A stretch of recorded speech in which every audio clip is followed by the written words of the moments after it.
aho twibuka imyaka 27 irangiye umukuru w'igihugu Melchior Ndadaye agandaguwe kwigenekerezo rya 21 gitugutu uko umwaka utashe.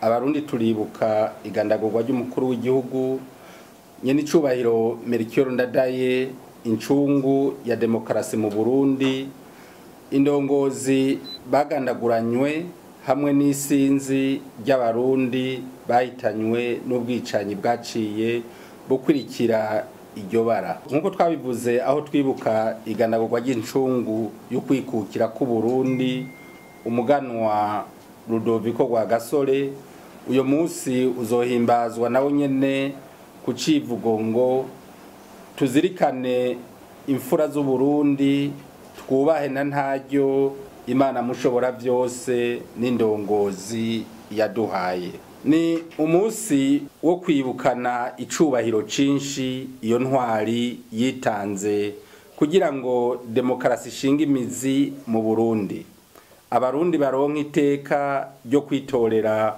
ababarongora. Ni kandi umunsi wo kwibuka abarundi bose bagandaguwe kuva iryo bara rigwa kubera amohe no kwihorahorana vyatumwe n'abagomba ko Uburundi budashikira demokarasi nyakuri. Demokarasi ifasha bene gihugu bishira bakizana, bakidegemvya mu vyabo no mu gihugu cabo.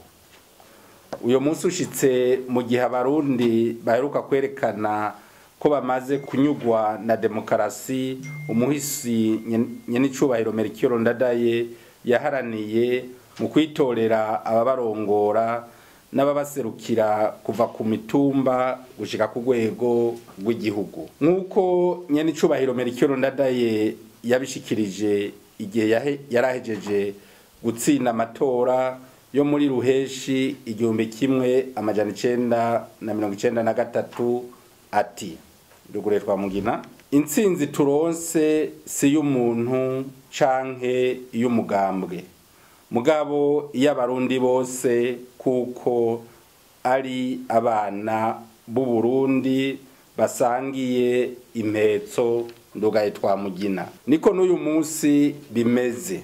Leta mvyeyi, leta nkozi izokwama ishigikira ubwo buhizi bw'iyo ncungu y'u Burundi mu kurongorana no guteza imbere abarundi bose, yisunze kandi yishimikije kubaha no kubahiriza Imana mushobora vyose yo ubutegetsi bwose bukomokako.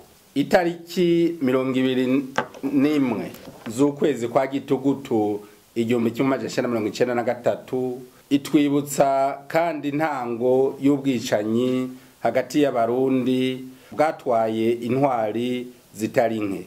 Uyu munsi rero nakaryo ko kwikebuka, tukibuka kubwicanyi, ugwanko, inzigo y'inzikira bitubaka ahubwo bisambura. Leta mvyeyi, leta nkozi yiyemeje kugwanya ico cose coza gikora mu nkovu abarundi n'Uburundi, na cane cane kugwanya basesankuyoze bahora baja barakokeza ngo twisamburireko.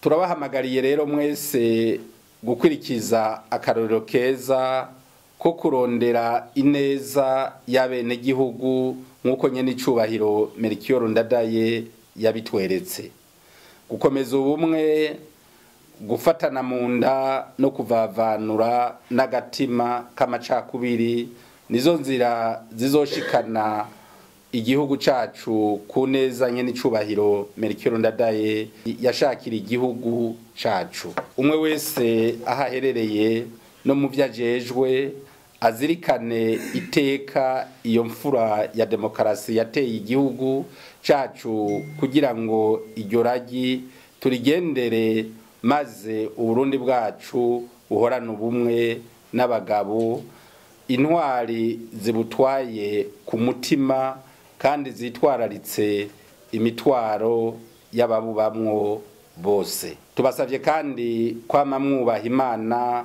kuko iyo umuntu yubaha Imana yubaha n'abandi bantu bose, na cane cane abikoresha mu gutunganya igihugu cayo.